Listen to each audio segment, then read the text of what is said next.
Power star Pawan Kalyan నటిస్తున్న ప్రతిష్టాత్మక చిత్రం హరిహర వీరమల్లు గత కొన్ని నెలలుగా ఎన్నో అడ్డంకుల్ని ఎదుర్కొని జూలై 24న ప్రపంచవ్యాప్తంగా గ్రాండ్గా రిలీజ్కు సిద్ధమవుతోంది. ఈ మూవీని స్క్రీన్ మీద ఎప్పుడెప్పుడు చూస్తామా అని అటు పవన్ అభిమానులతో పాటుగా మూవీ లవర్స్ కూడా ఆసక్తిగా ఎదురుచూస్తున్నారు. ఈ సినిమా విడుదలవ్వడానికి తక్కువ రోజులు ఉండడంతో ప్రమోషన్స్ లో స్పీడ్ ను పెంచుతారని అనుకున్నారంతా. కానీ మేకర్స్ ట్రైలర్ సాంగ్ అని హడావిడి చేశారు. కానీ ఇప్పుడు మాత్రం అంతా సైలెంట్ అయిపోయారు. దీంతో సోషల్ మీడియాలో ట్రోల్స్ మొదలయ్యాయి. వీరమల్లు మూవీ మరో 5 రోజుల్లో ప్రేక్షకుల ముందుకు రాబోతోంది. ఈ నేపథ్యంలో చిత్ర యూనిట్ ప్రమోషన్స్ లో బిజీగా ఉండాలి. కానీ ఇలా సైలెంట్ గా ఉండడంపై ట్రోల్స్ మొదలయ్యాయి.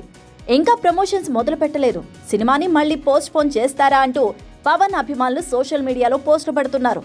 అలాగే మరికొంతమంది సినిమా ప్రమోషన్స్ ఇంకా కనిపించలేదు అంటూ కండోమ్స్ ప్యాకెట్స్ పై, డాగ్స్ ఫుడ్ ప్యాకెట్స్ పై, ఆఖరికి పాల ప్యాకెట్స్ పై వీరమల్లు పోస్టర్లను పెట్టి ప్రచారాలు చేసేస్తున్నారు. సోషల్ మీడియాలో ఈ పోస్టర్లు ప్రస్తుతం బాగా వైరల్ అవుతున్నాయి. వీటిపై ఇప్పటికైనా చిత్ర యూనిట్ స్పందించాలని కోరుకుంటున్నారు. ఎవరో కిట్టని వాళ్ళు ఇలా చీప్ ట్రిక్స్ ప్లే చేస్తున్నారు అని టాక్ కూడా నడుస్తోంది.